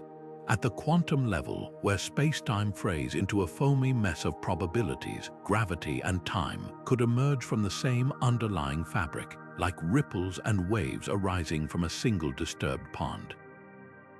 The clues lie in black holes, those cosmic laboratories where gravity becomes so intense that time itself grinds to a halt at the event horizon. According to general relativity, time slows under strong gravity, but what if that's not just an effect, but a revelation of their fundamental unity? In loop quantum gravity, one of the leading candidates for a theory of everything, time doesn't exist as an independent dimension. Instead, it emerges from the interactions of gravitational fields, like temperature emerging from the motion of molecules. No gravity, no time. It's as if the universe has been hiding its operating system in plain sight, and we're only now deciphering the code. This duality could solve one of physics' greatest puzzles: why quantum mechanics and gravity refuse to play nice. Quantum theory treats time as a static stage where particles dance, while general relativity weaves it into spacetime's dynamic tapestry. But if time is gravity's shadow, the conflict melts away. Imagine two musicians arguing over sheet music. One sees notes, the other hears melodies until they realize they're holding different parts of the same symphony. Suddenly, the discord resolves into harmony. The implications stretch beyond black holes. Consider the early universe, a seething plasma where gravity and time were perhaps indistinguishable. As the cosmos expanded and cooled, they might have frozen out into the separate phenomena we recognize today, like water vapor condensing into distinct droplets. Even now, in regions of extreme gravity, like neutron stars or colliding galaxies, time-gravity duality could manifest in subtle ways, warping clocks and bending light in patterns we've yet to fully decode. But the most mind-bending possibility, if time is gravity, then mastering gravity could mean controlling time itself. Wormholes, often depicted as shortcuts through space-time, might not need exotic matter to stabilize them, just a deeper understanding of how gravity folds time into bridges. And if gravity's quantum fluctuations create time's arrow, could we one day tweak those fluctuations, like tuning a radio to pick up signals from the past or future? Of course, skeptics argue that duality remains speculative, a mathematical elegance without experimental proof. Yet the same was once said of gravitational waves, now detected routinely by observatories like LIGO.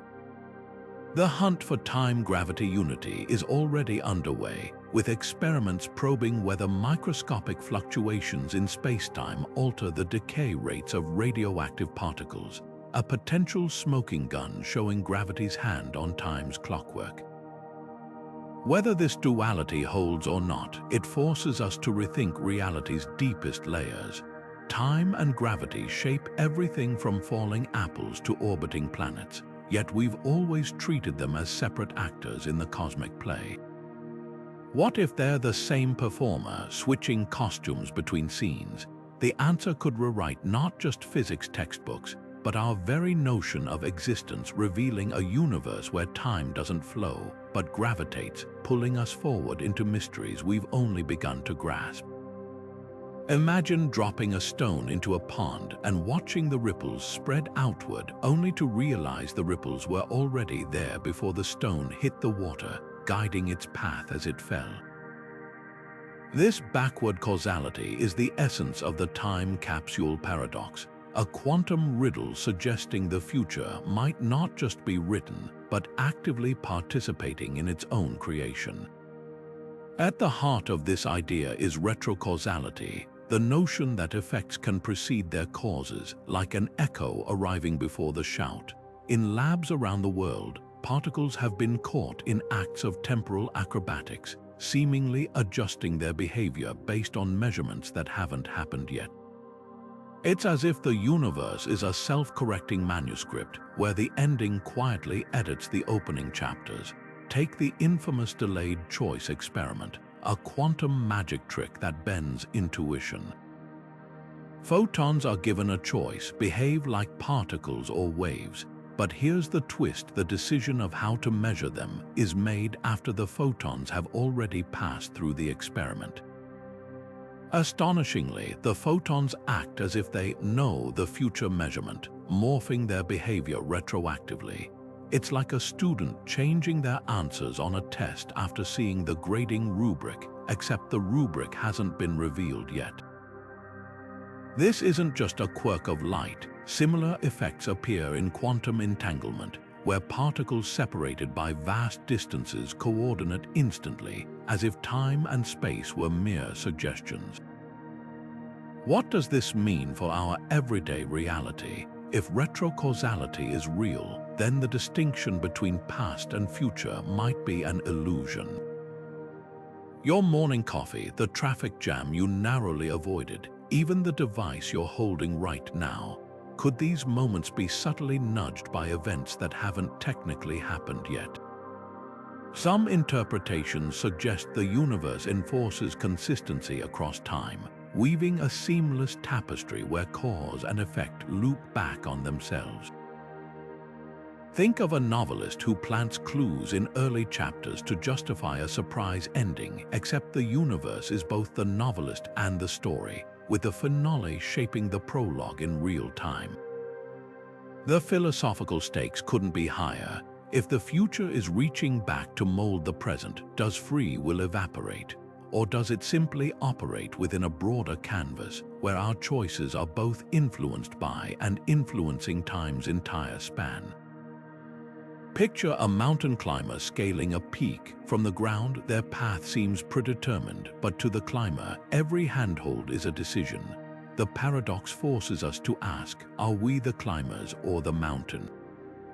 Skeptics argue these quantum oddities are just mathematical artifacts, that retrocausality is a misinterpretation of probabilities.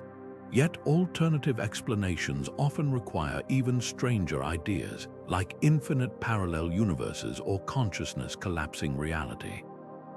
Meanwhile, pragmatists point out that even if retrocausality exists, its effects are vanishingly small at human scales, buried under the noise of classical physics.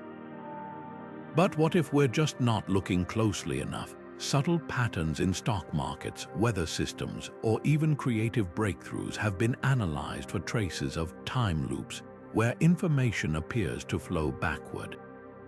The time capsule paradox doesn't just challenge our clocks and calendars, it redefines existence itself. If time is a two-way street, then history isn't a static record but a living dialogue between what was and what will be. Your life, with all its twists and turns, might be part of a conversation spanning eternity, where the universe whispers to itself across the ages. And the most haunting question of all, if the future is already speaking, are we listening?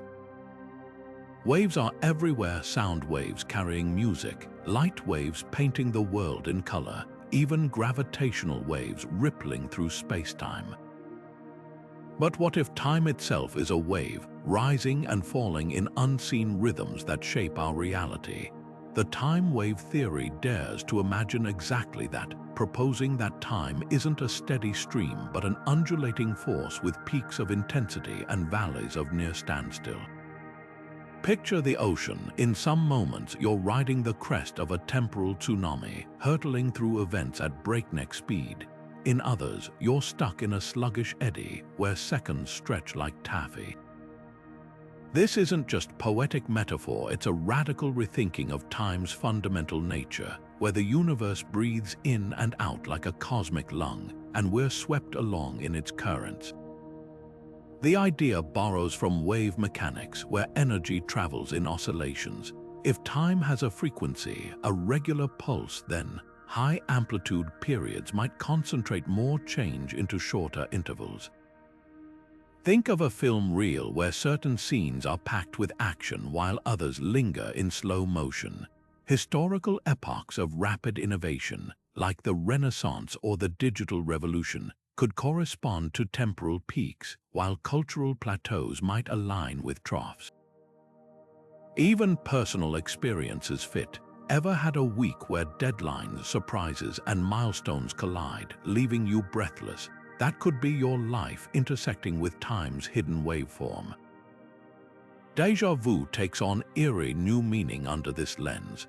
Those uncanny moments of familiarity might be glimpses of overlapping time waves where past and present harmonics briefly sync.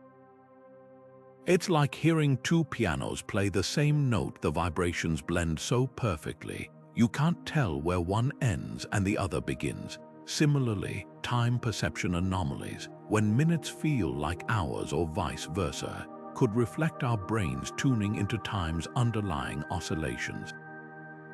Athletes describe this as the zone, where focus alters their temporal reality. Perhaps they're momentarily surfing a time wave's peak. Critics argue that without detectable physical evidence, time wave theory remains speculative. But intriguing clues lurk in quantum mechanics. Particles exhibit wave-particle duality, and if time is woven from the same quantum fabric, why couldn't it share those properties? Some models even suggest that dark matter's gravitational influence might subtly modulate time's flow, creating regional variations, like cosmic tides pulling time faster or slower in unseen ways. Imagine the implications if we could map time's waves. Predicting periods of high amplitude could revolutionize fields from finance to medicine, where split-second decisions matter. Artists might chase creative surges aligned with temporal peaks, while meditation could be a tool to tune our perception to slower frequencies. And if time waves interact like sound waves, could we one day cancel them out, creating pockets of timelessness, or amplify them to bend reality's tempo? The time wave theory doesn't just challenge clocks and calendars, it invites us to listen to the universe's hidden rhythm. Every ticking second might not be a metronome's beat, but the crest of a deeper, more mysterious pulse, one that's been guiding our lives all along, unseen but undeniable. And if that's true, then time isn't just something we measure, it's something we ride. What if time could be stretched, twisted, or even transformed into space like alchemy at the cosmic scale? String theory, a leading candidate for unifying all forces of nature, suggests that under extreme conditions, the very fabric of space-time might become fluid, allowing dimensions to morph into one another. Picture a frozen lake thawing in spring. The solid ice time could melt into liquid water space, with the universe's most violent events acting as the heat source. Near the Big Bang or inside a black hole's crushing grip, the distinction between when and where might dissolve entirely, rewriting reality's rulebook in ways that defy all intuition. This radical idea stems from string theory's extra dimensions. Unlike our familiar four-dimensional space-time, the theory requires at least 10 dimensions, 6 of them curled up into vanishingly small shapes.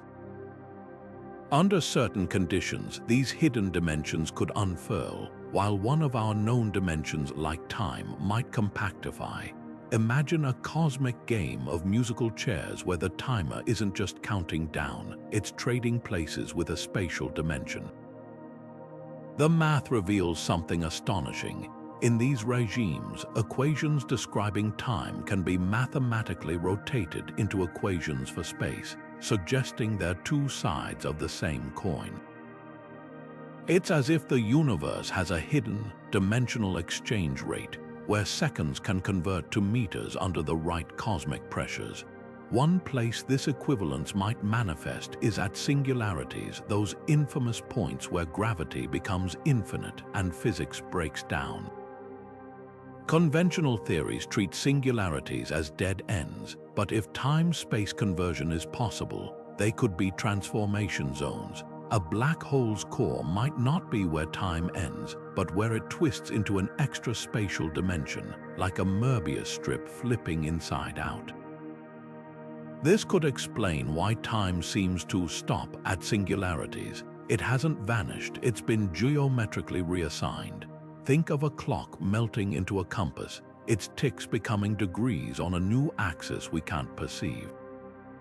The implications ripple through cosmology. If time can turn to space, the Big Bang might not have been a true beginning but a phase transition, like water vapor condensing into dew. Our arrow of time could be an artifact of this dimensional freezing, with entropy increasing because one spatial dimension locked into temporal behavior as the universe cooled. Some models even suggest that other regions of the cosmos, or other universes in the multiverse, might have different dimensional allocations, with civilizations experiencing 2 times and 2 spaces, or no time at all. Imagine life forms whose history unfolds along a spatial axis, their past literally lying to the west, their future to the east. Yet the wildest possibility isn't just theoretical, it's practical. If advanced civilizations could locally manipulate this equivalence, they might engineer spacetime like origami, folding time into space to create shortcuts across the cosmos. Wormholes, often depicted as tunnels through space, could instead be bridges between time and space, turning when into where. A trip to Alpha Centauri might not require crossing 4 light-years of space, just converting a few years of time into distance, like paying a toll in temporal currency. Of course, skeptics highlight the lack of experimental evidence. String theory remains untested, and dimensional transmutation might require energies trillions of times beyond our reach. But the math persists, whispering that time's fluidity could be the key to unlocking the universe's deepest secrets. Whether a cosmic quirk or a fundamental truth, time-space equivalence forces us to confront a staggering idea. The dimensions we take for granted might be far more malleable and far more mysterious than we ever dreamed. After all, if time can become space, what other transformations might the universe be hiding? Close your eyes and try to imagine a world without time, no ticking clocks, no aging, no before or after. It feels impossible, like trying to picture a color outside the visible spectrum. But what if time isn't woven into the universe's fabric at all? What if it's a story our minds tell to make sense of reality, a flickering shadow cast by the light of consciousness itself? This isn't just metaphysical speculation. Cutting-edge quantum experiments are revealing eerie links between observation and reality's behavior, suggesting that without a mind to perceive it, time might not exist in any meaningful way. Take the famous double-slit experiment, where particles behave as waves until someone looks. Then they choose a definite state. Nobel laureate Eugene Wigner took this further, proposing that consciousness itself triggers this collapse, like a camera flash freezing motion in a dark room. If observing reality alters its behavior, could the same apply to time's flow?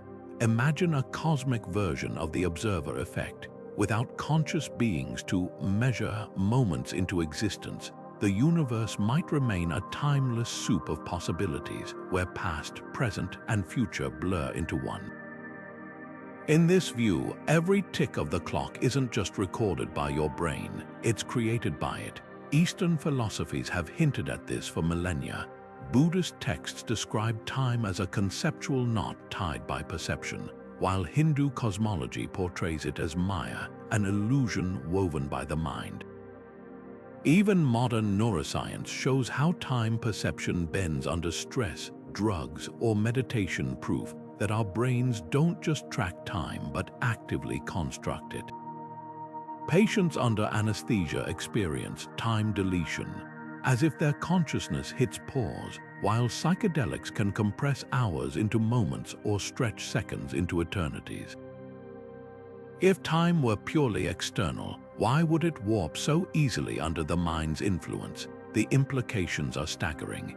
If consciousness generates time, then the universe before life evolved might have been a frozen tableau, like a paused movie waiting for someone to hit play.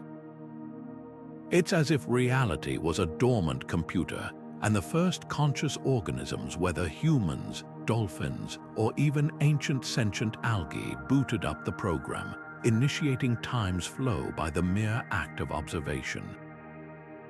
This turns the anthropic principle on its head. We don't live in a universe fine-tuned for life. Life fine-tunes the universe into being. But here's the paradox. If time requires observers, what happens when all minds vanish? Does the universe snap back into timelessness like an unobserved quantum particle? Some interpretations suggest yes, that black holes or heat death could erase consciousness, collapsing time's arrow like a deflated balloon. Others propose time is a collective hallucination, sustained by the overlapping observations of every sentient being, like a shared dream that persists as long as someone's still asleep. The most radical version of this idea comes from participatory universe theories, which argue that reality is a dialogue between mind and cosmos. In this dance, time isn't a river carrying us forward, it's a rhythm we co-create with every thought, measurement, and memory.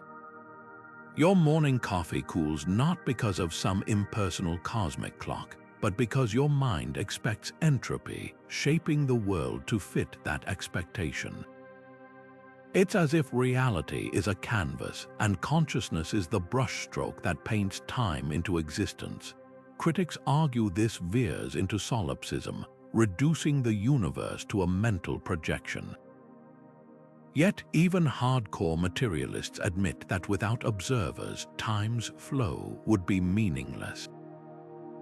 A tree falling in an empty forest makes sound waves, but without ears to hear them, does sound truly exist? Similarly, without minds to slice the universe into moments, is time just another ghost in the quantum machine? Whether time is a mental construct or an objective reality, one thing's certain: our consciousness is deeply entangled with it. every memory, every plan, every heartbeat relies on time's illusion, real or not. And if the mind truly does shape time's contours, then reality isn't just stranger than we imagine. It's stranger than we can imagine, because we're not just passengers on time's arrow. We might be its fletchers, its archers, and its target all at once. The grandfather paradox is time travel's ultimate nightmare. What happens if you go back and accidentally prevent your own birth? It's the kind of brain-twisting riddle that makes physicists and philosophers alike reach for the aspirin. But what if the universe has its own fail-safes, subtle mechanisms to ensure that even if you could journey to the past, you'd never manage to unravel causality itself? Imagine stepping into a time machine, gun in hand, determined to erase your grandfather from history.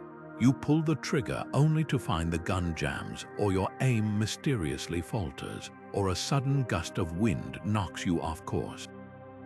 The universe, it seems, might have other plans. One compelling solution comes from the multiverse theory. Instead of altering your own timeline, your actions could spawn an entirely new branch of reality, a parallel universe where your grandfather dies and you're never born while the original timeline remains untouched. Think of it like forking a path in a dense forest. You take the left trail, but the right one still exists unchanged. In this scenario, paradoxes aren't just avoided, they're rendered meaningless. Every possible outcome plays out somewhere in some universe, leaving causality intact. It's as if time travel doesn't rewrite history, it adds footnotes. Then there's the idea of self-consistent loops, where the universe enforces a kind of cosmic editing to keep events logically sound. Picture trying to paint over a masterpiece. The canvas won't let you. If you travel to the past, your actions would already be part of history, seamlessly woven into the timeline. You might think you're changing things, but in reality, you're just fulfilling what always happened. This is the bootstrap paradox, where cause and effect loop back on themselves with no clear origin. For example, imagine going back to give Shakespeare his own plays before he writes them. Where did the plays truly come from? The answer is both nowhere and everywhere. They're trapped in an endless cycle of their own creation.